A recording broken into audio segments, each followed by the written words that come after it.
back. Wilder Minds. We're back from this is Thanksgiving week.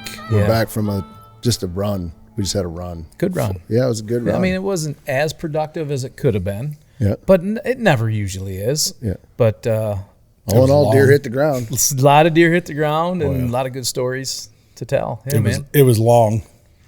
For you, it was me. longer than for Chris and I, because you had about a 22-3 day. Yeah, I left straight. I left the second, and I got back not yesterday, but the day before. Yeah, so 20 days. Saturday at like midnight. Yeah. So 3 weeks. little detour on the way home up through Marquette and through the UP, Yeah. which is an interesting. I didn't plan on that, but So anyway, it was a long one. Yeah, Layla made her back though, Oh, safe and sound. She sure did. I was just all the weight in her with all the gear, the camping gear. I'm like, I hope it didn't blow a tire. No, she's good to go. Yeah, she's an old war horse, man. She is, man. She's a 76er. 70, yes, 50 years old this coming year. Woo. Yep. Yeah. So 50th anniversary. She made it all good. It's funny because right before I came to the studio, I had to get in it for something. I opened it up and I'm like, I got shit everywhere. It's that kind of like you get off the road and I'm like, I got work to do. So this afternoon when we're done, I got to go get some stuff in order because I have to turn around and leave again right after Thanksgiving here. So I'm like, I got to get shit in order so that I can make that happen. Yeah, I spent Sunday doing that. It's fun. I love doing it, It's been about 5 days, a little bit every day since I've been back trying to do the same thing, but I'll spend the mornings and then the same thing in the afternoon when I get home. I'm like out there and just redoing everything. Yeah. So I had to clean everything and including the toilet. Oh, yeah. It was heavily used. Not by me. Some people didn't understand what I meant by they could use the fresh water. The gray. The gray, not the black. Oh, no. Yeah. Yeah, no, it was there's a scene. Oh, no. You probably shouldn't talk about what happened. No, I won't. I will not. But it's a scene, but I've been working on it for days. Offline this story. But I got a story to tell you afterwards. I don't know if I should speaketh, but man, is it funny. It's funny. Yeah. Terrible. Yeah. Could be illegal. I'm not sure, but highly, close. highly possible here. I get myself in trouble. We'll just keep moving. So, Hazmat. Let's call it Project Hazmat. Oh, Lord. Terrible. Yeah. No, it's good though to be back and kind of go through the gear. But like you said, we're leaving again coming up. We got gun season, Which is exciting. which is always fun, especially down there. Ohio. But I'm going to try to go bow for 2 days and just get in it again and then just flip right to the 350 Legend in Ohio. So there's some good bucks coming on camera down there now, man. They broke free of whatever it was. You know, they're definitely coming back. They're checking scrapes. They're back on camera. You can see them seeking right now. There's a lot out there. And Godzilla's on camera, so that's good.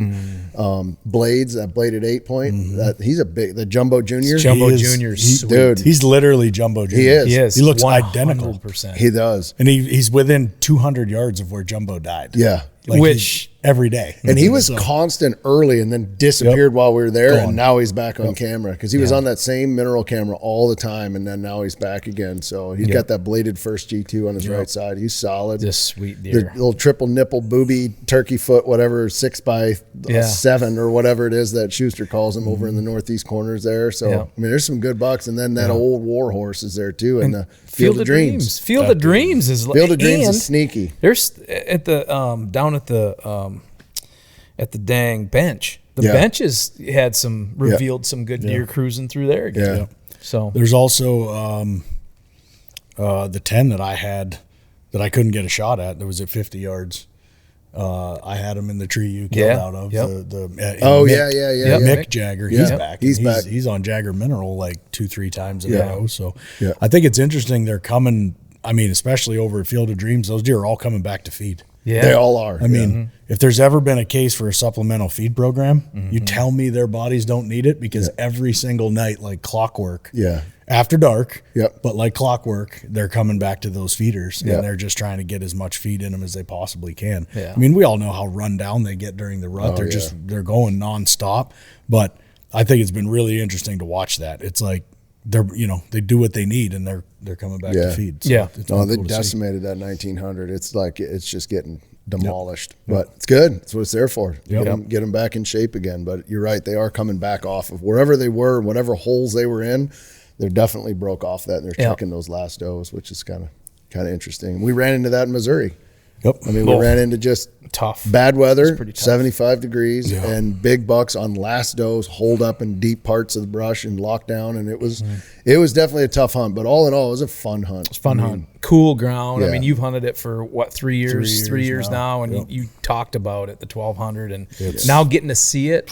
There's so many little cracks and crevices that we didn't get into. Yep. You find as you explore throughout the week, whether you're going for a recovery or you're kind of dropping somebody, or you're like, where's that? Where's that go? Oh, I didn't see that. These little folds and wrinkles all over the place. Everywhere. Yeah. And the thing is with that piece of property is the deer are in there, especially during the rut. The big and old mature deer take those does into those like nasty thick, areas, and most of them are there. It's the bottoms. They're in those holes. It's just you can't hunt them. Yeah. Those holes are so hard to hunt. You got wind issues, thermals, swirling winds, like all that kind of stuff. Just getting in and out. You get in, blow them out, then you're done. Yep. And then if they happen to come back in, then you battle wind, and you battle thermals, and you battle like which is it swirling, and then so it's just they're really tough to get in because they're very narrow. Yeah, they're deep. And if you blow them out, like chances are they're cleared out. Yeah. You know what I mean? And who knows? Then they're on the neighbor. Then they're and you guys know the story there. Yeah. So the option is, and this is what we did. This is what I've done the last 3 years is you hunt the perimeters kind of as much as you can, and you're hoping to catch them. Coming in and out, hoping to catch them on the move.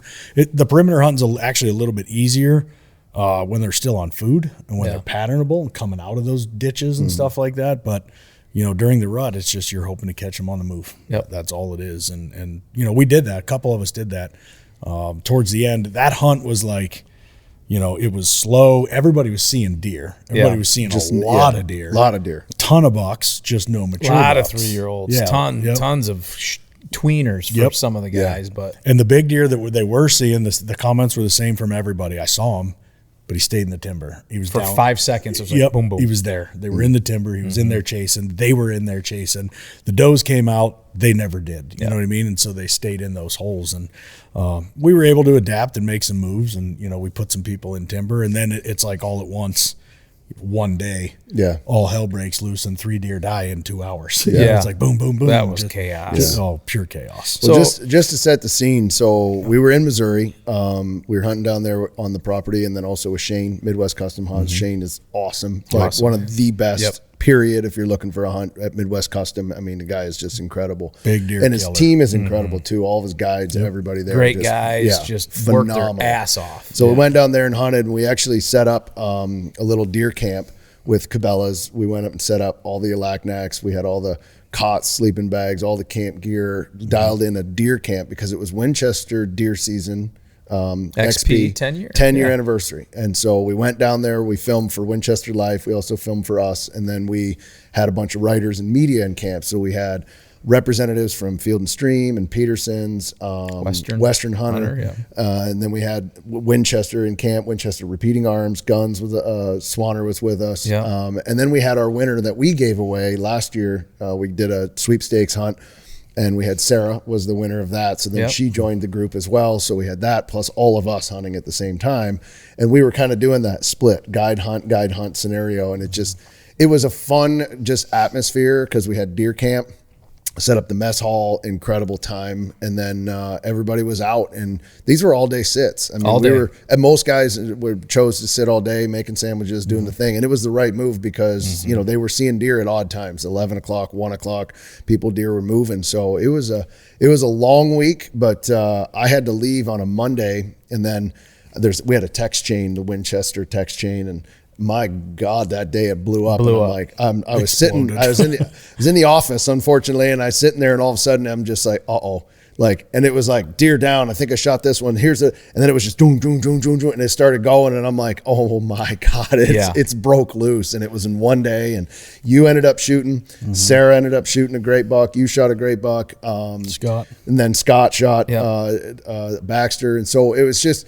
All in all, I mean, it just all happened all at once, and you guys were in the middle of it. I unfortunately couldn't partake in it, but I know it was you insane. had to be like, I was like, if this text has anything to do with what's actually like, you guys are on ground trying to figure out recover deer. I mean, it was insane. Crazy. I mean, you were. I want to, obviously you're going to tell your story in detail, but just to be part of that, we were back at camp. You were gone. Yeah. We came in I think 9:30 or 10. We met at 10:30, and you can fill in what we were going to do at that point. We're going to go find your we were going to go look for my deer. Yeah. I shot a buck the day before, and I hit him low. He was coming across the top of this ridge. He stepped down. He's a solid, like, 4.5-year-old management type deer. Like, you look at that deer, and to me, when you're trying to manage a piece of property, he's the deer that you want to get out of there. Yeah. If you can go 3 or 4 years with shooting deer like that, and you let the big 3 and 4-year-olds go to get to 5 and 6, what you're going to end up with will be insane. So this deer steps out, and I'm like, oh, this is the perfect management deer. This is happening. And so I whistled, he didn't stop. I grunted, he didn't stop. I grunted real loud, and he decided to stop. But when he did the old stop and look. And so he kind of like turned his chest towards me.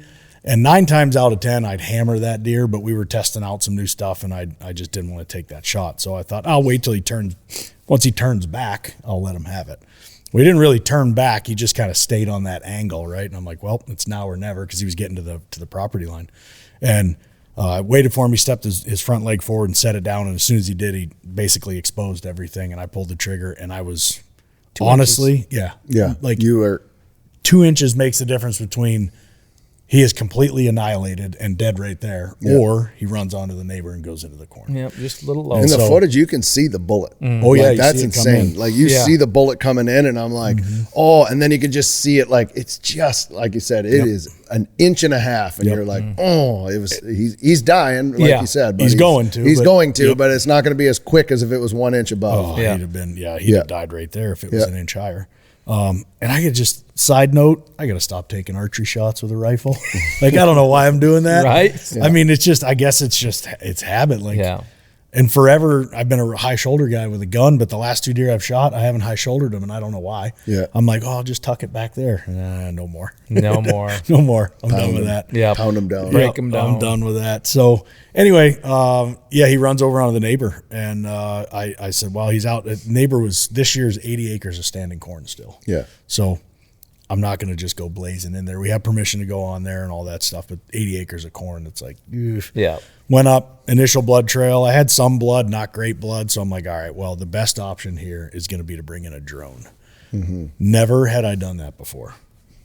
I will always do that from now on. So cool. It's so effective. It is insane. There's states like Michigan where it's illegal, which is ridiculous to do. Ridiculous. And I can't figure out why. Like, I don't know. I'm going to make it my mission. We got to get it legalized here. Well, it's illegal because they think it's going to be used for the wrong thing. Yeah. But that's not why you make something illegal. Right. You make it legal because of the benefits. Yep. And then if people break the law, then you punish them. Yep. But you can't do that in expectation that people are going to commit. Right. Break the law. Yeah. And we'll come back because I want to elaborate on all the positives about this whole thing before this episode's over. But I'll just finish out the hunt story quick. So we brought the drone in. I had an idea where this deer was going to be based on the lay of the land. There was a big pond there with a bunch of waterways leading to it.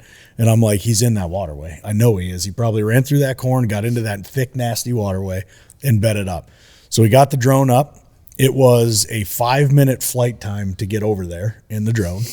And at 6 minutes and 37 seconds on the time code, we found the deer. Yeah. Took a minute, 37 seconds with zero disturbance, zero anything. Like, we had the deer pegged. There he is, thermal. Boom, jump in on the camera, confirm. Yeah. That's 100% him. And that drone's way up there, too. You can't even hear it where it's at. That drone, I looked at it. Altitude was 427 feet. Yep. AGL. So, that's huge. Zero disturbance, like none. You're staring at a deer through an 80x zoom, and he has no idea you're even looking at him. Yep. So that part was really cool. I couldn't see the exact spot where I hit him, but I had the footage that we looked at, so I knew it was low. I knew because we were about 3 hours after at this point, he was still alive. I'm like, okay, he's gonna die. It's just not yet. So I decided I'll let him lay there overnight. It's gonna get cold. I wasn't necessarily too worried about the meat. It's going to get cold. We'll see what happens. So that's what I did. Then fast forward to the next day, we were getting ready to go up in there. We went up in there. We got there, and no deer. And so, I mean, I walked right to the spot. We had it marked on the GPS, had it walked right to it. Bam, he's gone. In the meantime of all that, Sarah had shot. And I mean, we're listening to gunshots go off. And we're just like, oh my Lord, like we got to get this all figured out. So when he wasn't there, all we did was slip right back out. Yeah. Called the drone, brought the drone back in, went up. Recovered Sarah's. Filmed and recovered Sarah's. Went and got her entire deer, did the whole thing with her, which was a badass deer. Sweet buck. I mean, you want to talk about just a cool deer and how somebody being excited. Oh, the reaction was incredible. Her reaction was unreal. Buck. I called her from the field and I said, I'm in the middle of trying to recover my deer. Can you just give me the story quick so I understand like what we're dealing with? And she goes something to the effect of, she's like, I shot a Tim rattled. Like, yeah, I'll let him tell you. And she couldn't even talk. She couldn't even speak. Nope, couldn't even talk. She was so excited. So I got the story from them quick, and I'm like, all right, well, I'm going to go do this, and we'll come get yours. So, so we went and recovered hers, which we can dive into, but then get back to the drone. So I go back to the cabin. The drone's there. We send it up. We buzz over. 5-minute flight time, like 6 minutes and 12 seconds. We found the deer. Yep. So 1:12. How far did he go from where he was laid up? 200 yards. From where he was dead at that point. He was dead. Yep. 200 yards. He was dead. Back onto the ditch that he came out of. Actually, so he went back to his house. Yep. Yeah. I figured he did because we had found a spot of blood when we went in there that was like, based on his path of travel, this doesn't make sense. This might be him coming back. Yeah. And it ended up being him coming back. So that makes sense.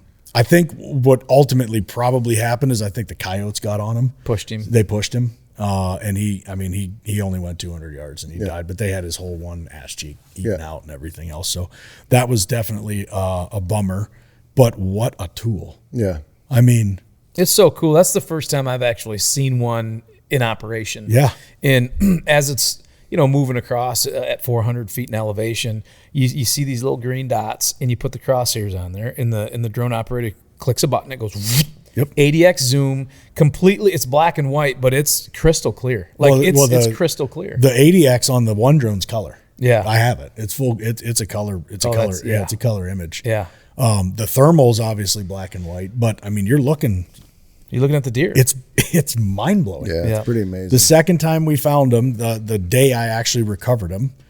When we found him, we knew he was expired right then and there. He just punched in. He was full on flat, laid out on his side. You could see the bullet hole where it went in. You could see everything. You could see where the coyotes had him. But so now you're like, okay, he's dead. So I know where he's at. I know exactly where he is. So we're good. You don't have to go looking. But how crazy though to be a mile away from a deer that you recover and we're in the driveway and we're celebrating. We're like relief. Yep. We found him, which is weird. It's crazy. So the guy that flies there in Missouri, great, couple of really good guys, actually. Shane Ellison, who used to do Live in the Hunt, which the guy that did produced for years. We produced that. Yeah. So they've got like a drone recovery network down there of guys that have these drones, and one of them is a state trooper, and he's a super good guy. And I was talking with him just about he's been on 117 recovery calls. And he's found all but 15. Wow. That's incredible. Over 90%. Over 90%. And when you think about you go on 117 wounded deer recoveries on foot, what's your recovery rate? Not even close. Yeah, and these are wounded deer a lot of times that are as marginal. That aren't leaving blood. That you lost blood or that's what I'm saying. You take that same situation where you're calling in a drone and you send somebody on foot. Yeah. The recovery is... Well, I think the other thing, too, is with the drone is you're going to get definitive answer on healthy and making it or going to die, right? Yep. So when you're tracking on foot, you got blood, and then what do? You end up jumping him, and he runs, and you're trying to see in the binos the way he goes, and you're like, now I keep going. Now you don't know, but with the drone, it's like, okay, let's look at the deer. Yep, healthy, gonna make it, not a dead, not a wound shot, or we're gonna let him just expire, and there you go. Go get him tomorrow. And it's just that information is so crucial. So from an outfitter standpoint, a lot of outfitters have a draw blood policy, right? Because in an outfitter's mind, if there's blood and they don't recover, you never know. Yeah, that deer could run a half a mile and die. That deer could run a mile, and he could run 500 yards and die. Who knows? But now if you're able to actually look at them on the recovery, the outfitter can make that determination. So for a hunter, it matters. And for the outfitter, it matters, because you're dealing with real-time data and real-time, like, hard information. The other thing I thought a lot about is, especially because we run into this in Ohio, is just neighbor and landowner relations. Yeah. You know, when a lot of landowners don't like people going on their property. But show me an argument where a guy comes to you and shows you a GPS location of a dead deer and says, I found him. Yeah. He's right here. Either go with Can I enter? or can I go get him? Yeah. You know what I mean? It's no longer I'm going to barge in there and go walk around and look for him. Yeah. It's I know where he is. We're going to wait till after dark and then we're going to sneak into this guy's property. Right. Like, it's none of that. It's like, No why? more. There's the deer. Well, just go call the landowner and tell him you're going to go get it. I kick myself for not getting a drone for Weston's buck longshanks last year. I didn't know how effective it was. Yeah. You know, and this was last year. I hadn't seen it work before. Yep. And, you know, Jared mentioned, I was thought about maybe getting a drone. I'm like, oh man, maybe we'll just look. You know, we knew the neighbor didn't want us on there. We should have got the drone up because we just saw longshanks 500 yards from where we shot him, and we could have recovered him, or at least talked to the landowner and said, hey, here's the deal. He's over here, and we could have done it. Yep. And it just makes me mad that I didn't do it. I will never not use a drone now. Same with my buck in Ohio 2 years ago. Right? It's the exact same thing. Yeah. Had I known then what I know now, it was a no-brainer. So the solution is I'm going to buy one. Yep. That's just how that's going to go. Well, Missouri and Ohio are two main farms that we hunt at this point. And they're both legal. Legal in both states. Why not? Well, I mean, you know, even Ohio, I mean, when I was sitting in the stand and a drone is overhead, right? Yeah. And you'll see in the episode that we're going to do coming up, but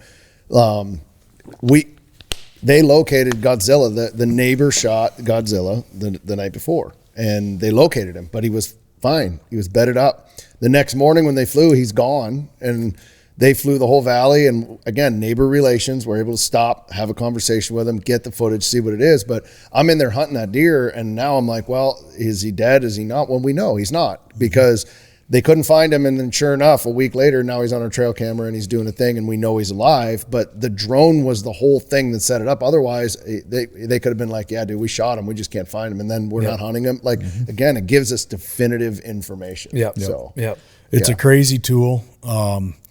The other thing about it is there's going to be limited options to get thermal drones come December. So just because of a lot of different legislation stuff that's going on. So it swung me. It really did. I'm looking at it. There's also a ton of other stuff that I can do with it from a habitat side. Habitat, all that stuff. deer Thermal surveys. cover and census surveys and just so many different things like that it can be used for.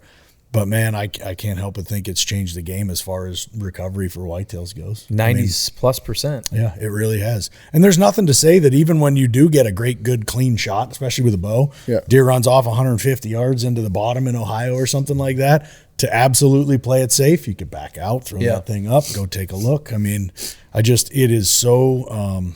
It's non-invasive, I guess is the best way to put it. Well, he shot dog bone years and years and years ago. Great shot on him. But that deer ran downhill. And when he ran downhill, he ran far downhill because he had momentum, and he got into the thickest stuff buried in the stuff.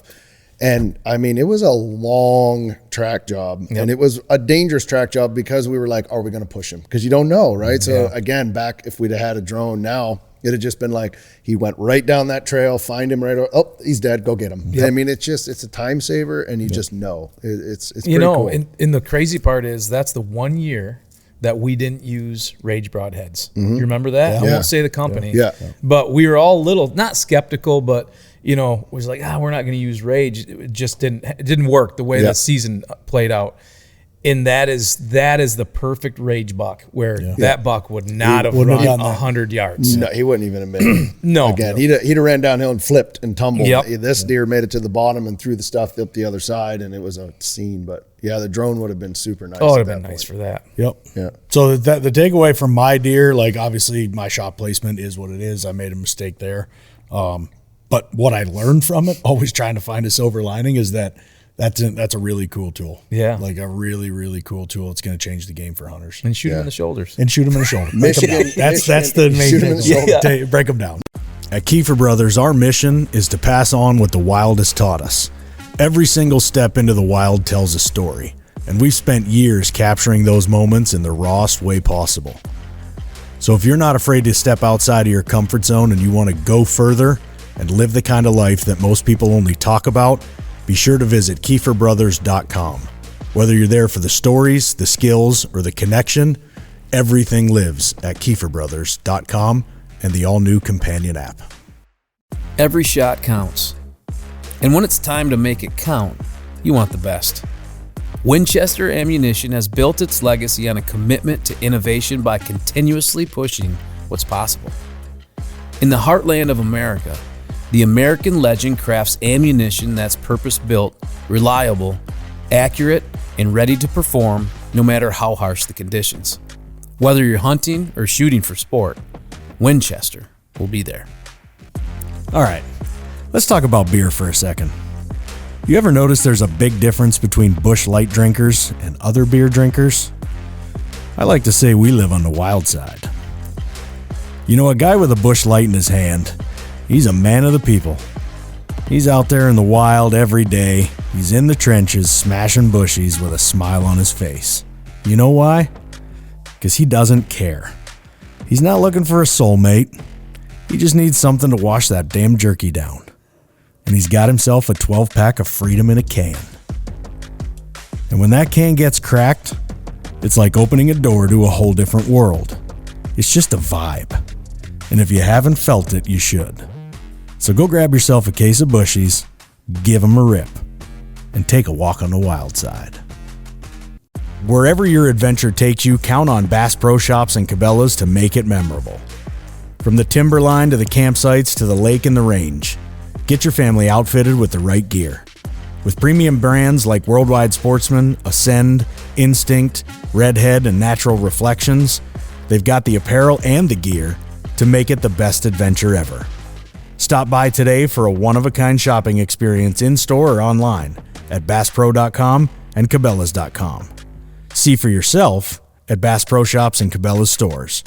Your adventure starts here. Michigan needs to get on board. I can tell you that. They need to get on board with a lot of stuff. Michigan's jacked up right now. Sorry, but they are. And they really need to start to reconsider a lot of this stuff. I mean, people leaving the state because of it, not just from drones. I'm talking about everything else. And it's just a mess here in Michigan on deer. So yeah, it's a can of worms. Just talking with guys in deer camp, I mean, it's a mess, you know. And there's pockets of Michigan that hold big deer, and then other pockets that don't, because guys just hammer, and it's like, and these are like 4 miles apart, and you're like, we could shoot a 150 over there. You're not going to see anything with a spike here. What like that is just outrageous. I just came from the UP, and I had the camper attached, had Layla. I was coming across the Mackinac Bridge, and when I got to the toll booth, the lady, she knew I was hunting, right? I mean, you could just tell I got the truck and everything. She's like, so did you do any good? And I didn't really feel like explaining, like I had to come from Missouri. So I just said, I sure did. And she's like, what'd you get? And I said, I got me a big old 9-point. And she's like, wow. That's the biggest one that I've heard. Matter of fact, I really haven't heard of many people doing very good, but that's good for you. I'm like, it's a shame. It's a shame because I remember, we all remember what the UP used to be. Oh man, the UP was legendary. 10 years ago, it was legendary. It was legendary. And now it's but all of Michigan's that way right now. Yeah, I mean, you'd come across the bridge and they'd have the deer number pull. Like there'd be like 18,375 deer have crossed the UP and went back to the Lower Peninsula, and they'd have that running total. I don't even think they do that anymore. No, they don't, because there's no deer zero. There's a handful. There's some decent deer getting shot, but it's most a lot of guys hunted public up there, and the wolves have just destroyed them. Well, it was interesting to hear for sure. So if they get on board with deer first and drone second, they got to figure something out. But, I went out to camp Saturday night because it just worked out where there was nothing. I was back here, so didn't go to Marquette. But Saturday I said, I'm just going to go to camp. So I went to camp. I self-filmed, again, going back to deer. I'm not going to see on our place out there, there's 120-inch buck is a giant. Would be an absolute hammer to see out there. Be thrilled. Right? And I'm just not going to do that because most of the 120-inch bucks out there are 3-year-old bucks that But again, they're going to go onto the state land or somebody's going to hammer them, whatever. But it's just it's frustrating. So I just go out there and doe hunt like crazy, and I saw 15 does in one night in the blind, like 15 does and one spike horn. Yeah. And like you sit in other states, that's just 15 does in the rut. There's going to be some bucks come in there. Yeah. And the fact that they weren't even looking, they didn't even pick their heads up to like, you know, I let it go to dark and then pounded a doe down and had backstraps and tenderloins in camp because it was like, why not? Yeah. You know, you got to manage them off of there, but holy smokes, man. The ratio the ratio is just so crazy that you can sit in a stand, watch a food plot, and get 30 deer in a night, and one of them is a spike horn. Yeah. Like, it's just terrible. Yeah, there's pockets all over the state, but there's also, like you said, 15 miles to the west. Yeah. You know, killing 150s, 160s, 170s being killed. And, you know, you look at what's the difference, ag and bigger chunks of timber and ground. You know, bigger land sizes that are privately owned. And which means we can grow them. Yeah, but when you get chunks of land like where we're at right there in that section, there's 11,000 acres, one of the largest of state land. That's a problem. You think it's a good thing because you're like, man, that's a great. No, they pound everything down. There's no management. And they shoot. I mean, on opening day, it's a war zone out there, and there's 15 spikes and, you know, a bunch of 6 points. And they're never going to get to 3 because they're just getting hammered. So that's the part that sucks. But you get into more private ground areas where guys are, you know, ag. They're shooting 172-inch deer. Yeah. That stuff becomes, the public land stuff around here becomes the death spiral. Even the small acreage stuff. It becomes, if I don't, the next guy will. Like there's a 4-point. If I don't shoot him, he's going to walk over there and that guy's going to. So I'm just going to shoot him myself. And it's exactly what there's it no is. way to get out of that. There's no way to get out of it. That's exactly what it is. We have one neighbor over there, and I stopped and talked to him, and he's like, I haven't shot a buck in 4 years. He's like, you guys are on a management program where like at least 8 points or better right now on this farm, you know, and then he's like, I'll stick to it. Like, you know, he's on our one side and he's solid, but on the other side of us, that's that mentality around, well, if I don't shoot him, he's going to go over the hill and get shot. It's okay. So maybe, you know what I mean? Just let him go. Yeah. Hunter values, like what's your true value of, you know, what do you see a whitetail? What's it bring you? Yeah. Like, if a guy really wants to manage, he can manage. And it's okay to see a small 6 point or a small 8 point go to the next year. But that's not the mentality. And, you know, not every guy's going to think that. Yeah. And it's up to them to determine what makes them tick in the deer woods. And, you know, management, you know, taking it to $1 a year, I think would help Michigan. Yeah. I really do. But then you have the insurance companies are like, wow, how are you only going to shoot $1? You know, we have all these deer. There's so many dynamics, and we don't have time to get into all that. But it gets frustrating. Lobby money. It's crazy. Yeah. Crazy. Yep. Well, that was so you find yours, you get Sarah's. Sarah's dialed in. Then Scott had his, and then it was. So her buck, real quick on Sarah's deer, I think he ended up being 14 inches wide. Yeah, he was, and still went 153. Yeah. You know what it takes for a buck to get to 153 at only 14 inches wide? And he wasn't super tall. His mass. No. He had mass and time. I saw his mass. Like when she first sent the picture, I was like, "Oh, that's a good heavy buck." I mean, like you could just tell the mass on him was. Mass was great. Tine length was good. I mean, it was actually 2s, 3s, and 4s were all.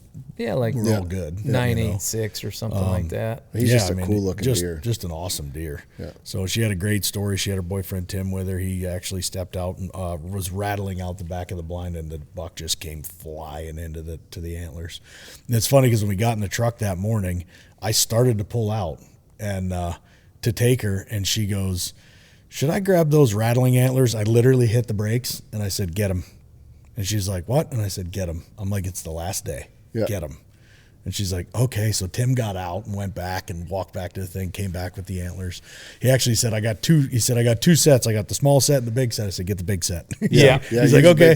Yeah. He's like, "Okay." So he came back with it, and lo and behold, they tried it and it worked. And it's worked. Like, awesome. It's so cool. Rattling is, you guys know. I absolutely love it. So is that the first time she rattled something in like that? Yeah, she was fired that's cool. She had so many firsts, and that's one of the things I talked to her about. Like, she's never really seen all that kind of rut activity, the chasing, the grunting, the fighting, the snort wheezing. I mean, and where she was, she sat all day, daylight to dark, every day. We ended up making a move the last day. We went at 10 o'clock at night? Yeah. And moved her blind. Yeah. Just to the opposite side of the timber that she was looking from the east. Yeah. And we went and took it around so she could look from the on west. that finger on the other side. Because there was a lot of deer on the backside. 2 cut cornfields on each side of a finger, Yeah. and they were running this finger, but the activity was more on the west side. West side, yep. Okay, got it. So she stared at him nonstop for days, and then we finally said, all right, let's get you moved around to the other side because we had a wind that would allow us to do it. So we scooted her around to the other side, and lo and behold, boom, she pulled it off. But she said, like, she's like, this is actually my dream deer. She's like, I've always wanted to kill a high, tight frame. And she knows deer. I mean, she sees, she works on hundreds of whitetails every year. Yeah. Like she's in tune with whitetails for sure.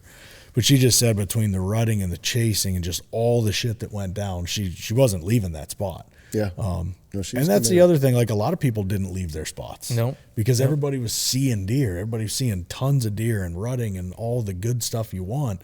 It's just, man, those older deer were elusive. When you have that kind of deer movement, it's tough, I know, to sit all day and then be like, oh, this is the 3rd day in a row. But it's a matter of time, you know. It's just whether or not the big guy's going to step out. I mean, I didn't change spots. I sat in the same spot the entire time because I'm like, I know it could happen in here at the blink of an eye. It's just a matter of like, and you see good bucks, or like you look over and you're like, there he is. Nope. Oh, so close. But it's a young deer. But I mean, yeah, they were committed, which is awesome. And she committed to that spot. And I think where you were in that food plot. Yeah.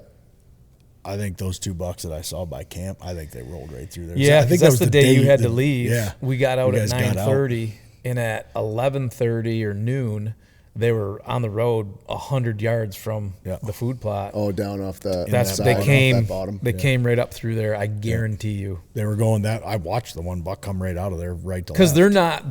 That's the only way for them to get through there. They'd either had to go above us, which they wouldn't do that, or deeper. But you could. They went through that pinch. Yeah, had to have. The story there is I got in the truck to take Scott out, and he came back real quick. I think he wanted to grab some food or something. He came back, and I said, let's go. Let's get you back out. Jump in the truck, throw it and drive. I go down to the bottom of the hill, maybe 100 yards. Yeah. And I was walking to that spot. Yeah. Yeah, you were going back out. And you're like, like pushing, like, what? I got to the bottom of the hill, and I looked to the left, and Jimmy's in the back seat. He goes, whoa, whoa, whoa. And I turn to the left, and guys, I'm not kidding you, 8 feet off the side of the road, there's a 140-inch 8-point, 5.5-year-old. His neck was giant. Yeah. And he's standing there with a doe, and I'm looking at him out the window. I'm like, oh, my gosh. So I put the truck in reverse, and I start backing up the hill. And as I'm backing up the hill, he climbs on the doe and breeds her 8 feet off the side of the road, staring at my truck.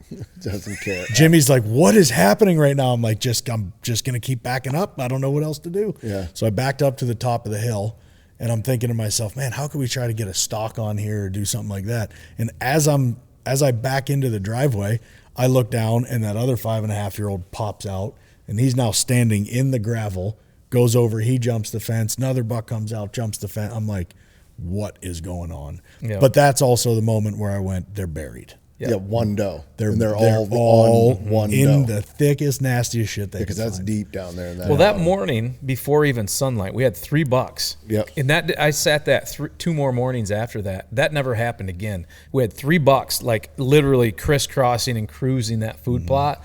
There had to be a hot doe somewhere in there that got him up and moving like that. But what a sweet spot. Yeah, it's cool down in there. Yeah. But, it also shows you we're out there 1,200 acres. We're chasing these bucks all over, and 100 yards from Layla. Yeah. There's 2 shooters so locked down with a doe. It's the rut. You never know. You never know, man. So, but overall, it was good, man. Scott ended up, he shot Baxter. Yeah. That one stung a little. Scott. That one stung a little. I would love to have seen that deer get another year. Yeah. But, he is, as far as whitetail goes, he was relatively new on the whitetail side. And he liked the deer. And he's a 4.5-year-old. Right. Yep. So he ended up shooting Baxter. We went and got him. Awesome deer. Everything we thought he was for sure. Really cool deer. And he went nowhere. I think he had a 65-yard shot. Pounded him. Oh yeah. Just smoked him. So the recovery there was clean and simple and easy. And, everybody was happy. We had another couple like Joe. Joe had 2 bucks in one day. He was a little unsure on the age of, so he didn't shoot. And then when I saw the video, I was like, oh yeah, that one definitely. That's an old. That's like a 6-7 year old. He was old buck. He was on that backside of sometimes they get rutted out too like that. Yeah. You can't. You're like, is it? Well, I compared it to like Megatron. Yeah, Megatron was 8.5, but he kind of looked like, aside from his antlers, kind of looked like a 3.5-year-old body. Yeah. You know what I mean? And so they do that. They peak and then they start to kind of go down the backside. So he had a couple there that that probably could have got worked over, but overall, I mean, Joe said that's the first buck I saw that morning, so I'm comparing him to nothing. Exactly. And then he said the next buck came out, and he said his body was a little smaller, but his antlers were bigger. And I didn't shoot him because I thought he was young. And then I saw like a 6-point come out, and I'm like, oh no, those deer are way bigger than that buck. And that's a real thing, especially because I mean Joe's from Arizona. He's he's used to chasing the gray ghost around. And actually, it's funny because when he said that, he's like, I'm used to the coos deer. I said, dude, these fawns up here are going to look like giants to you because the compared to a coos deer, I'm like, oh man. For some of us, the hunt never stops. Grizzly understands that more than most. Rugged, reliable, and built to never back down.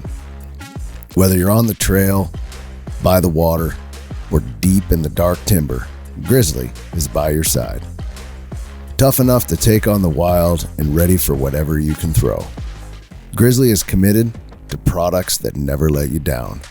Always on the hunt with Grizzly. Out here in the wild, precision isn't just a luxury, it's a necessity. Leupold Optics is built on the foundation of American craftsmanship, where every features function first. For over a century now, they've combined dedication and technology with a relentless put-it-to-the-test attitude, creating optics that stand up when everything else stands down. When it matters most, you need the best. That's what you get with Leupold Optics. While other companies out there warranty failure, Leupold guarantees performance for life. You've got things that matter. Memories, heirlooms, documents, firearms.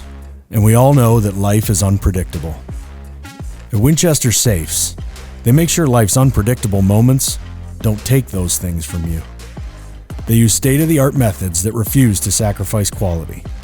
They put everything they have into their products, offering proven protection and peace of mind.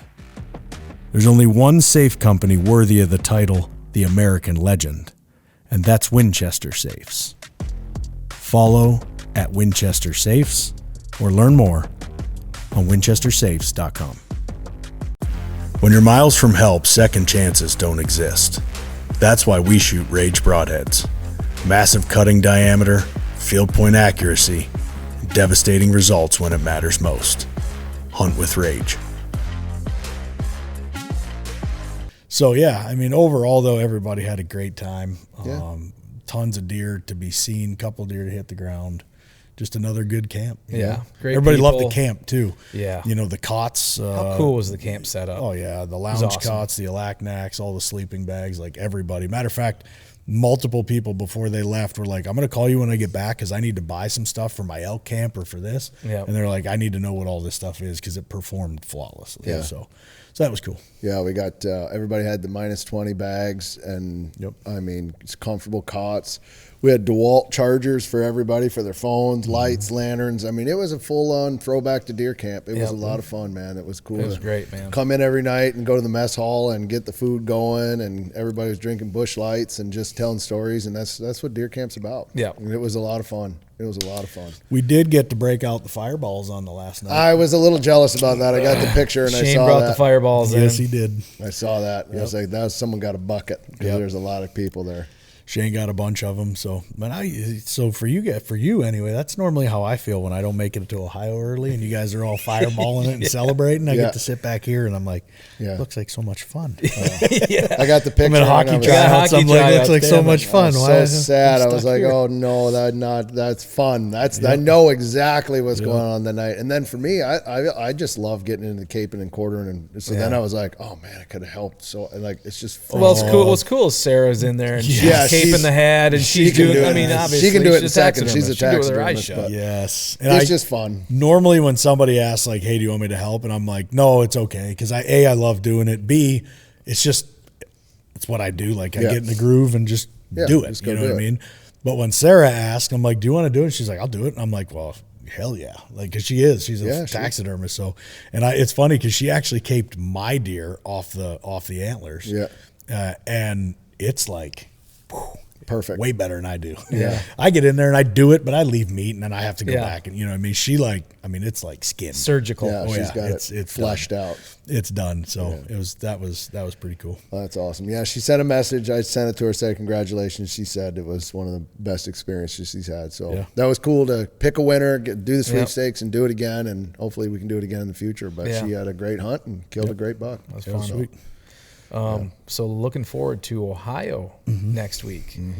So gun season starts on Monday after Thanksgiving, and we've got a lot of work to do there. There's a lot of mature bucks running around. And we have our sights on a couple, and we talked about it a little bit. These are good deer. The Grizzlies are in great spots this year. I mean, that's the one thing that's changed from last year is we finally got the Grizzlies in the spots. I'll tell you what, I sat in that. We have a Grizzly Alpha on the farm out here. I sat in that on Saturday to shoot a buck, and it's self-filming, right? And it's so easy to self-film out because of just faces there, but they are so comfortable. They're the best. They are, I'm not kidding you, man. They are amazing stands. Those blinds, I had so much room, and I'm by myself, and even with a second chair in there because I was putting stuff on. I had a heater, I turned on the thing that has the ozone in it that sucks out. I mean, dude, the Alpha's incredible. And in Ohio, now we've got 4 of them and 3 of them in great spots, like dialed in. So I'm excited about that. I'll go down on, I think Saturday is the day I'm going to go down, just get the prep in, be able to bow hunt one day and then flip right over if we have to, but just make sure we're dialed in. Some of our cameras are going dead. It's that time where it's like, come on, just make it another week, you know. But we'll get it dialed in, and you and I are up. So you and Schuster are already killed, so it should be fun, man. Should be I fun. may have 1 or 2 boy children with me. We'll see.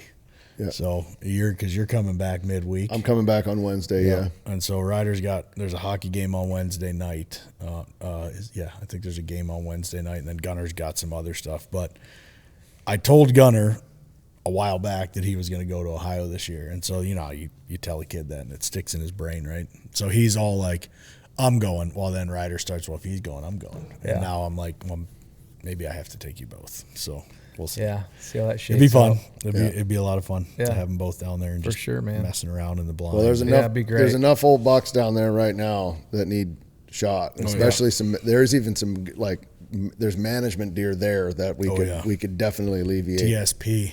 Oh my God. Well, he has a son or whoever. He has a son there's another one. Baby TSP. There's a lot. Even some of these 3-year-olds that are junk deer, or TSP whatever. stands for Texas shit pile because that's what he looks like, a Texas shit pile deer. So, TSP. So there's multiple deer running around there that can use it. So and doe tags. I bought a doe tag. Every year I buy one in Ohio, and I've never used it. I bought one this year. I'm using it this year. Use it. I'm using it. Going back to buck to doe ratio, I have on film, I think from 2 years ago, 98 does in the field at one time. I'm like, I bought a doe tag because so many does. I enjoy Ohio corn-fed venison.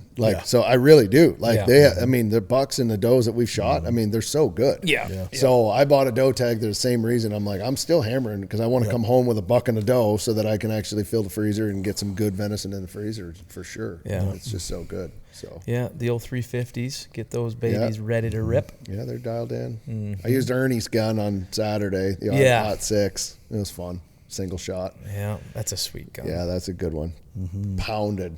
She went like 11 yards or something, fell over. So, but used Ernie's gun. Now it's time to switch to the 350, which I love. Love it, man. Deadly Can't wait. little gun down there.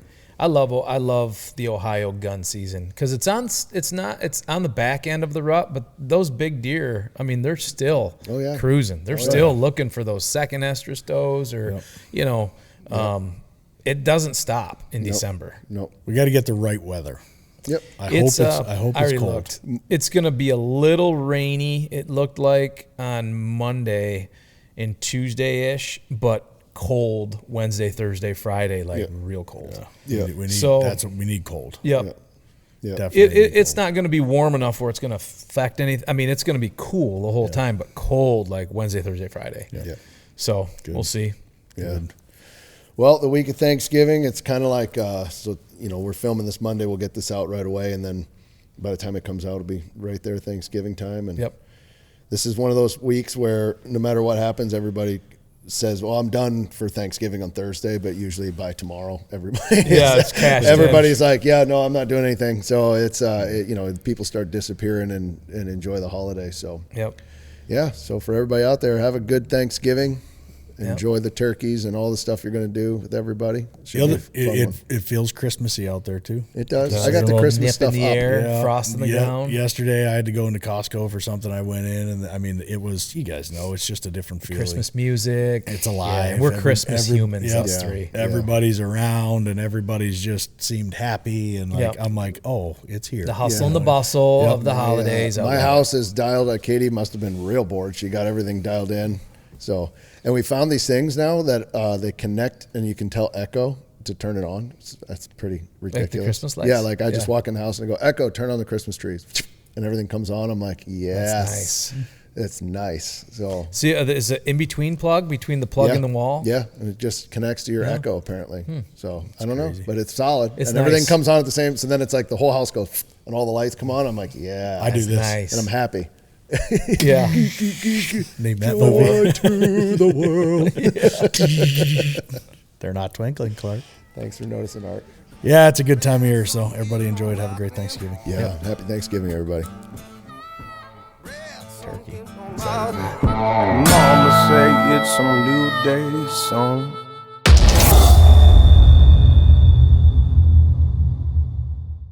Seeing your arrow vanish in the dark is pure adrenaline. Nocturnal makes it clear. Bright, tough, and dead simple to use. Low light or last light. Track your shot all the way through. Shoot Nocturnal. Some call it out on the trail. I like to call it the road less traveled. The kind of place where the going gets tough. That's where Tracker Off-Road comes in. Made for those who won't back down. Tracker Off-Road delivers the hardest working machines with the greatest capability at the strongest value in the industry. Built by those who know what it takes and designed for those who don't turn back. Tracker is dedicated to delivering machines that let you get the most out of your day and your dollar. Ready to take on your next adventure? Go with Tracker Off-Road. Accuracy isn't optional. It's survival. Carbon Express arrows are built for serious hunters chasing clean kills and confidence in every shot. Across the Midwest or all through Alaska, it does not matter. Hunt hard and shoot straight. Carbon Express.